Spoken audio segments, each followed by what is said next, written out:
Assalamu alaikum, barkanmu da sake kasancewa da ku a wannan tasha ta mai albarka mai suna Kanawan Dabo Hausa TV.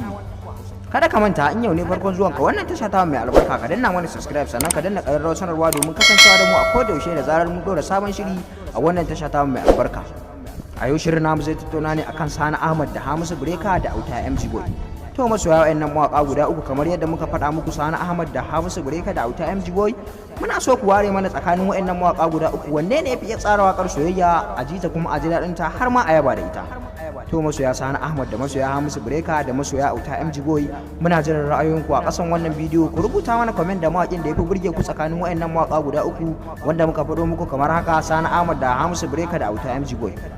To masoya wayannan mawaka yanzu da farko zan fara shiga wakar ɗaya daga cikin wayannan mawaka domin ku ji kuma tantance mana tsakanin wayannan mawaka guda uku wanne ne yafi tsara wakar soyayya a jita kuma a jira ɗinta har ma a yaba da ita.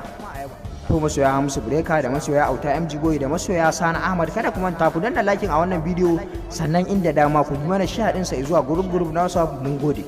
Sannan kada ka manta ka rubuta mana comment da mawakin da ya burge ka a cikin wannan shiri na wannan lokaci.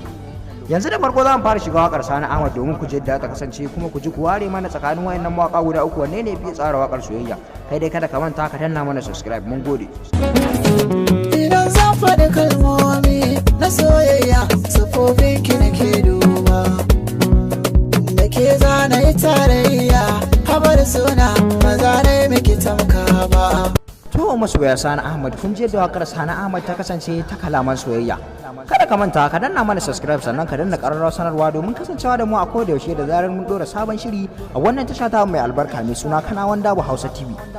Yanzu bara mu shiga wakar Hamisu Breaker domin ku ji yadda ta kasance ita ma kuma ku ji ku ware mana tsakanin Hamisu Breaker da Auta MG Boy da Sani Ahmad wanne ne yafi tsara wakar soyayya a jita kuma a ji daɗin ta har ma a yaba da ita. Bara mu shiga wakar Hamisu Breaker domin ku ji yadda ta kasance. Kai dai kada ka manta ka danna liking a wannan bidiyo sannan kai mana subscribe a wannan channel din ta mai albarka. Mun gode. Abinci so kamar wata jarraba ce, kun amince so kamar wata jarraba ce, kuma fama shi ba wuya a takaice.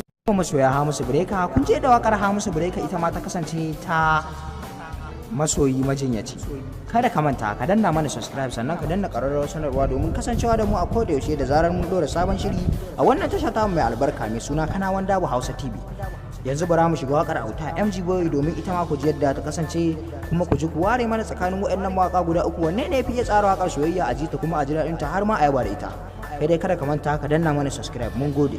To da haka muke ce muku bisalam, sai ku manta kada ku manta ku danna mana subscribe sannan ku danna ƙararrawar sanarwa domin kasancewa da mu a koda yaushe da zarar mun dora sabon shiri a wannan tasha ta mai albarka mai suna Kanawan Dabo Hausa TV.